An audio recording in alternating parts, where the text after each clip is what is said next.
You are listening to I Am Refocused Radio with your host, Shamaya Reed.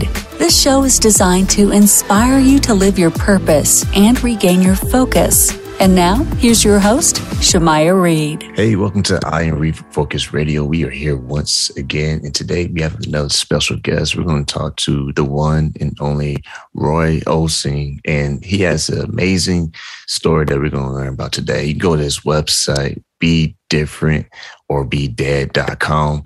And I know that is a bold statement, but we're going to learn why, because he has an awesome story. So first and foremost, I just want to welcome you, Roy Osing, to the show. And how you doing, man?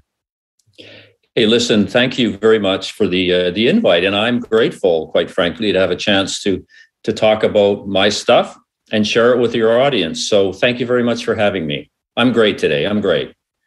And thank you, sir, because you have a very packed resume. I mean, it might take me 25 minutes just to get through it, but just to summarize, just a teaser of it.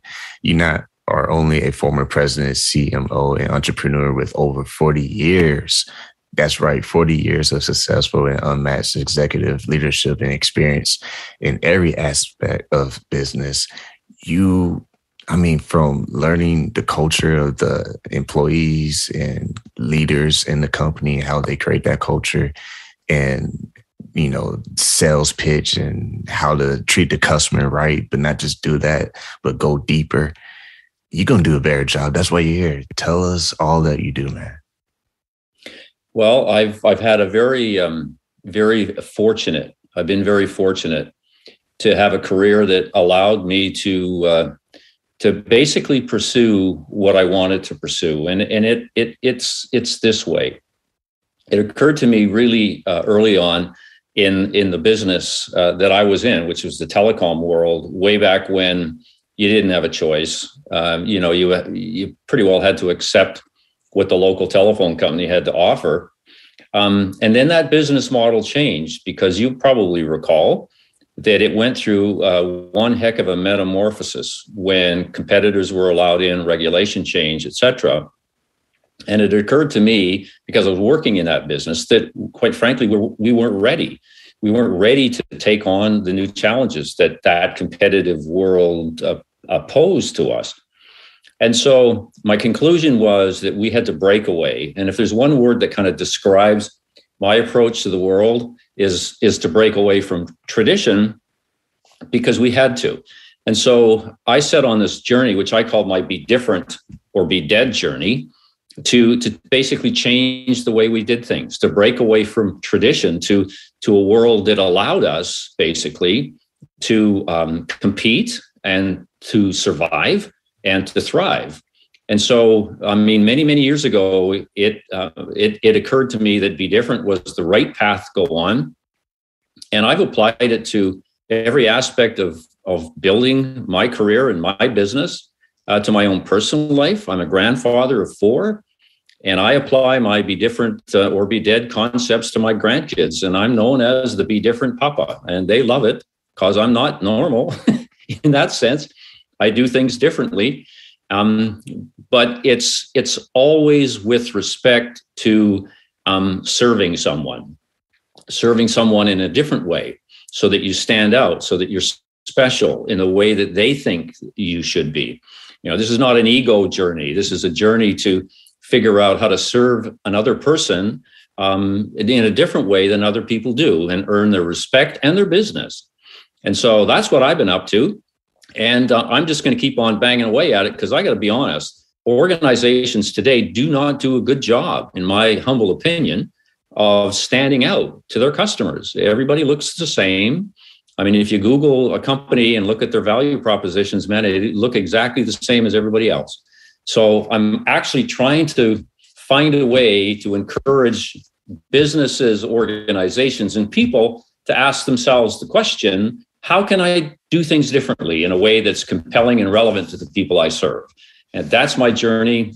And it's been an absolute joy to be on that journey. And as I say, I'm happy to be here to share that with you. And you hit the nail on the head when you mentioned about being different and not doing things the same mentality, the old system, the way it's always been done. Because we hear that a lot, don't fix it if it ain't broke, like just keep doing the way we've been doing it for years. Ain't that bad? Well, why do you say be different? Let's dig deep into that.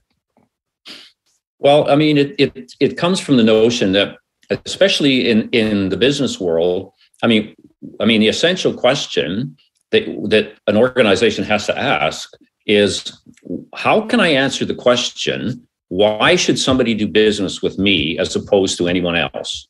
Like the world is so competitive now, more so, than ever. And you would think that with that world highly competitive now, more so, you would think that businesses particularly would get better at being able to differentiate themselves. And I got to be honest with you, I don't think there's been any improvement at all.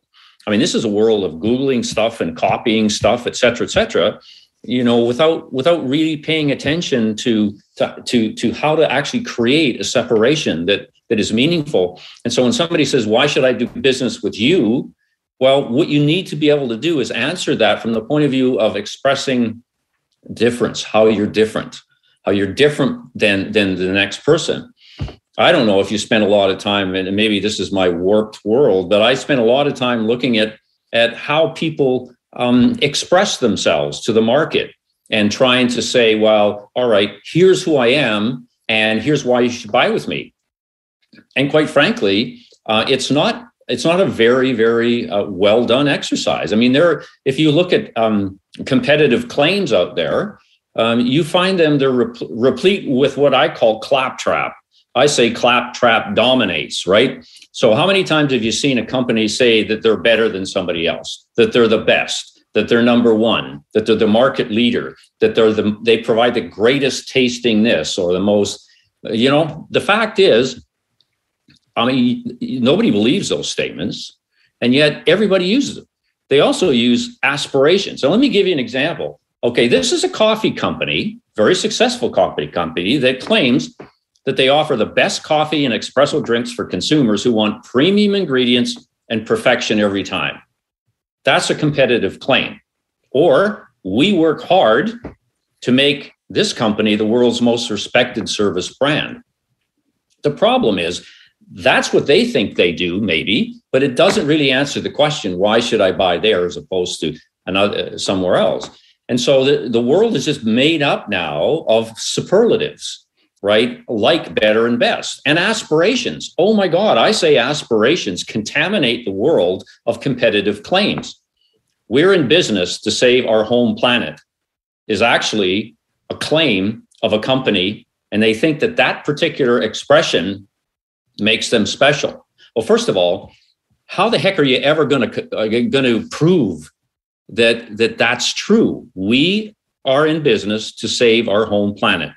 Now, how aspirational can you get? And I'm not saying that it's not wrong, it's not right to have an aspiration. It is. But sooner or later, you got to be able to break that down in terms of, well, okay, here's what it means to me, right, as the prospect when I'm looking for an X kind of product. And in this particular case, here's another one. This company's in business. We inspire humanity, both in the air and on the ground. Wow. How aspirational is that? How does that help me make a decision as to who I should fly with? Should I fly with a company that inspires to be, humanitarian in the air and on the ground? The point is that unless you're able to express differences and how you're different than somebody else, you're really not giving another person a super reason why they should buy from you. So I figured it out. Okay, I've created this thing called the only statement as a way to express how you're different to the marketplace in a way that is compelling, relevant, and measurable. And the only statement goes like this. Very simple. We are the only ones that. Not we're the betters. We're the best. Not we're the number one, but we are the only. Only. It's binary, man. It either exists or it doesn't, and it can be measured. Let me give you an example. I'm working with an association right now, a startup association in the Vancouver area called the North Delta Business Association. And we've created this only statement that I think is pretty powerful. So as an example, here's what it says. North Delta Business Association is the only team that links you to other businesses, that connects you with knowledgeable people so that you can grow your business, and challenges you constantly to do things differently. It's the only association that expresses itself that way. So we've tested this, and it's meaningful to people in terms of, you got limited funds out there. You say, which association should I join? This clarifies the position of this organization in a very competitive space, right? Like everybody's in the association business. And so the only statement is proven to be a very, very useful way to get people to think about expressing how they're different. And, you can apply it to your personal life. You can apply it to yourself as an individual. And it's been very, very successful. People that use it, it's not easy to create. But once you've got it, you've now got the basis that nobody else has got, because you're not using those meaningless words anymore. You're not aspirational. You're inspirational in terms of something that means something to another person. So the Be Different thing, I wrote my first book on this subject 13 years ago, right? And the difficulty I was having, because I just published my 7th book, and I wondered whether or not the material was still relevant. Well, I'm discovering it is more relevant today than ever, just because of the world that we're in, right? And all of the emphasis on Googling and copying best practices, it's drowning us in business. And we're making it so difficult for people to decide who to do business with. So, that's just given me renewed energy to keep pushing forward on the theme and my brand, which is Be Different or Be Dead. And speaking of Be Different or Be Dead, when it comes to brands, you gave a great example, but when it comes to after the mission statement, after you put into the right words, it's also some action steps that have to be applied to each day to have consistency for that brand. How does that work with building momentum to growing your brand? It's an excellent question, because even with a really articulate only statement or only brand, it's really important to take the next step and then drive out very specific actions that you are going to take to actually live that brand. And I call it unpacking it. So every only statement needs to be unpacked in terms of specifics. What are you going to do specifically to do it? Which leads me to kind of like the next piece of philosophy that I learned about this world to Be Different. And that is that it's not about the plan, it's about how you execute. And it's all about execution, right? It's not about spending 80% of your time trying to get the plan right, which does never, you never get a perfect plan anyways. It's about getting it just about right and executing it better than anyone else. So the execution piece is exceedingly important. And what worked for me is actually focusing my attention on the people in the organization that executed. And typically, these are frontline people. These are service reps. These are operators. They are frontline people who every day deal directly with the customer. If you don't get them aligned with your strategy around Be Different, then nothing happens. And so as a leader, and I've kind of coined this audacious leadership tag that ends up to be another, I think, pretty accurate descriptor of the kind of things that I did and that worked for me, is I would spend literally, I would say between 50 to 60 to 70% of my week actually in the trenches with the people that actually executed the plan. And the result of that, to be honest, and I get goosebumps when I think about this, is we took a relatively new business to $1 billion in sales in a relatively short period of time. Can you imagine? Doing relatively simple, executable things, to your point, which is excellent about execution.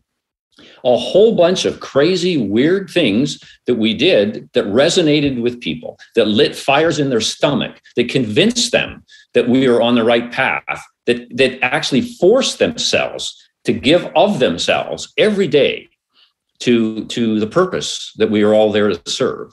And so without execution, nothing happens. It's like the intellect does nothing without fire behind it. It just doesn't. And that's the other piece of this, of Be Different, is you need to light fires. As a leader, you need to light fires in other people. You need to give them hope. You need to get them to the point where they believe in you and what you're standing for and the purpose of the organization. And so that's a tough one because it takes time. It took me a long time to get credibility and doing it. So people believed that I was there for them. I introduced this concept called leadership by serving around, which is a simple concept, right? You go out into the workplace and you ask people, how can I help? Not how can the organization help, but how can Roy help you? All right, which is a really personal thing. And that was a heavy part of my leadership style. Why did I do that? Because it aided in execution when I actually was able to help people do their jobs more efficiently, which they all wanted to do, right? Nobody wants to have barriers and everything else in their way. They want to do their job, right? They want to do a good job.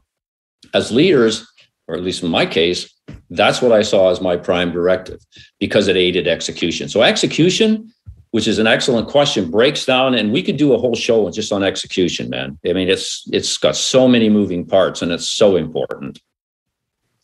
And I love what you said about movement because fire is interesting. In order for fire to start, something has to be done. Fire doesn't accidentally just appear out of nothing, out of nothingness. So how is it important for an individual who hears this and hears you speak? They take a daily commitment to do something about a situation versus just thinking about what you're saying right now. Yeah, well, I mean, it comes from within, and again, I have to say to you, it's not about the intellect. It's about how you feel about what you're doing. It's not really about what you're doing. I mean, we've taken some pretty crazy ideas in my career, and because we believed in them, we've been able to execute them and deliver amazing results. Let me give you an example. We set upon ourselves to what I call cleanse the internal environment of our business.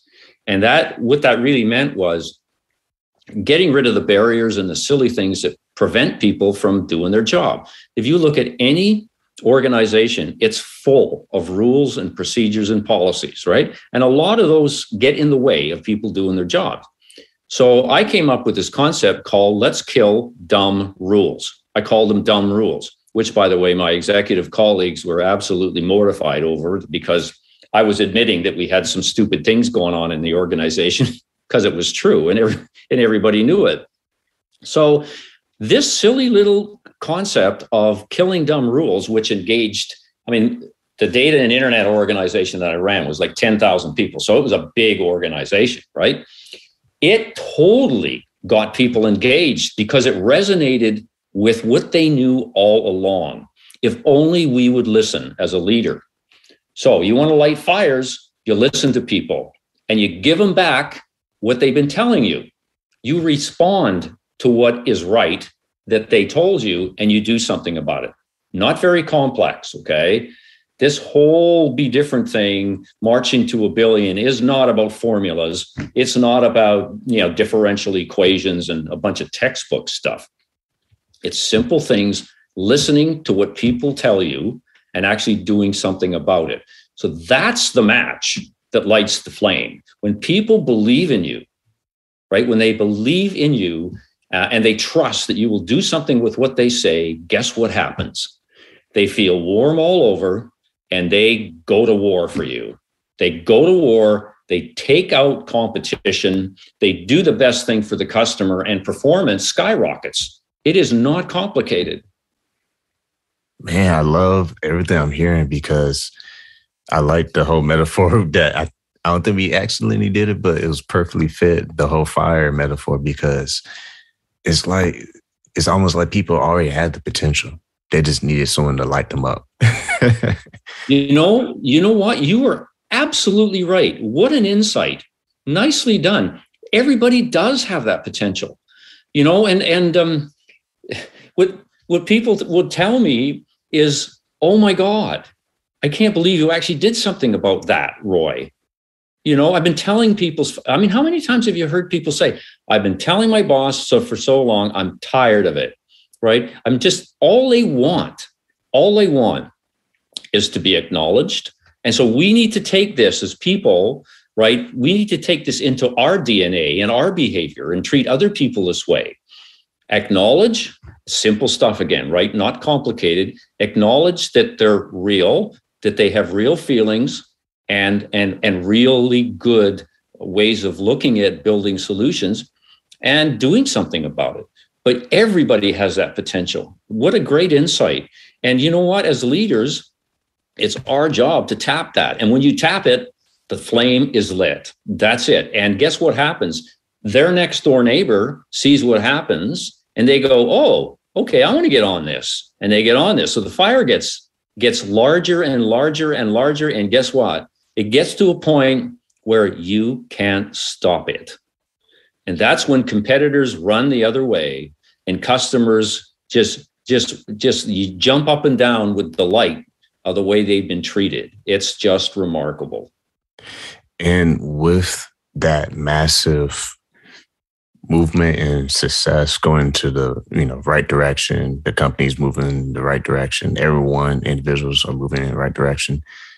Storms do come though. And so when the hard times come, and it's not always the glitz and the glam moments, how have you, with your experience, seen people that you help coach deal with those difficulties and those challenges? Yeah, and that's that's part of the preparation to be different. I mean, I call it, recovering from a body blow. Everybody gets them. I've had several setbacks, several disappointments. I've been demoted, and I've been encouraged by very close friends to leave the organization just because of the way, quote, I was treated. And it takes a lot to have more of a long-term view as to what the opportunities are. I call it asking yourself the magic question. Okay, the magic question is all about, what am I going to do when bad stuff happens? What am I going to do? Not how do I prevent it from happening? It's going to happen, and it's going to be outside your control. Okay, so you just need to have some sort of roadmap that helps keep you grounded through all of this, because it's really easy to have your emotions just take over, and as a result, you may do something that you'll regret. You may burn a bridge that you shouldn't have burned. And so there's no formula for this. Okay, I'm not going to give you a functional description or a predictive equation. But what I will suggest to you is that if you think about the potential of things going wrong, then your mind is already in the right place to respond when it happens. I call it recovery. What are you going to do when stuff happens? Let me give you an example. I was in the running halfway through my career for a president's job, and I was running against a very good friend of mine, and this was in the telecom world. And we were good friends, but we were extreme competitors for this job, right? So, anyways, after the battle, I got word that I had not been given the job. It had gone to my friend. And so, about 4 or 5 hours later, there was a board meeting, and the executive team were called in by the CEO, and obviously it was going to be the announcement of who was going to be president. And fortunately, I had thought this through. I had always thought, Roy, if you get into a forum, okay, and it's announced that you're not the successful candidate, what are you going to do? So I actually was prepared. I didn't like it. It was horrific. I mean, it was so painful. But anyways, the CEO made the announcement that the board had chosen my friend. So my response was really simple. I got out of my chair, I walked around the board table, and I congratulated him in a very warm, sincere way. And then I went back and I sat down and I clapped. I was the first one to start the applause for the new president. Well, I mean, the people around me were absolutely shocked and surprised. And they saw a part that they've never seen before of me. And they liked it. And that did more for me in the long term, in terms of career development, than probably having won the thing, But my point is, always think that you're going to get a body blow. You got to be ready for that. You got to be ready for it. You cannot be a Pollyanna out there, right? Otherwise, you'll get hurt. You'll get hurt, and that's just the way it is. So that's the advice I would give. You're going to get it. Think it through. Think through losing just as much as you think through winning, right? Because the chances are you're going to lose sometime. I don't know very many successful people that haven't lost along the way. Not one. How many games did Michael Jordan lose? A lot. Yes, exactly. Tons, right? Exactly. I mean, come on. I mean, look at it. The thing you discover is your depth as a human being. Is magnified. Quite frankly, you're a deeper person because you've lost. Failing is a huge driver of success. There's very few. Well, look at Jobs. He's a good example. Look at Jobs.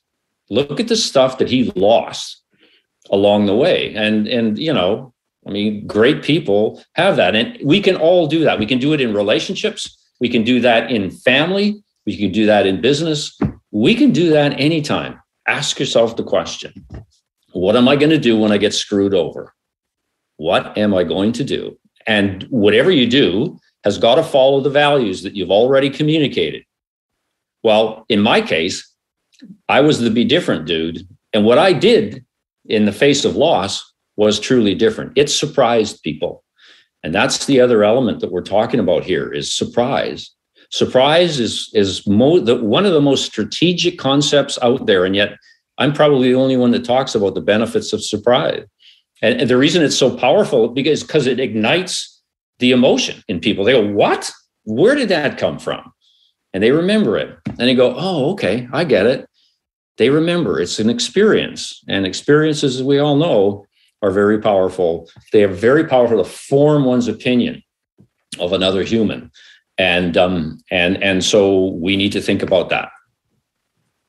That is true, because we all face storms, but it's how we face them that makes the difference. And it's better to go through it than to try to avoid it, because you might as well avoid it for the rest of your life, because storms are going to come whether you like it or you don't like it. It doesn't ask you if you are okay with me coming. It just shows up and you have to deal with it, Yeah. But you're right. COVID never asked me if it was okay. Yeah, it did wait for you to be okay too. Like, it did not wait for you to prepare yourself and get your things in order. It just came, and then you had to adapt to the situation, AKA be different.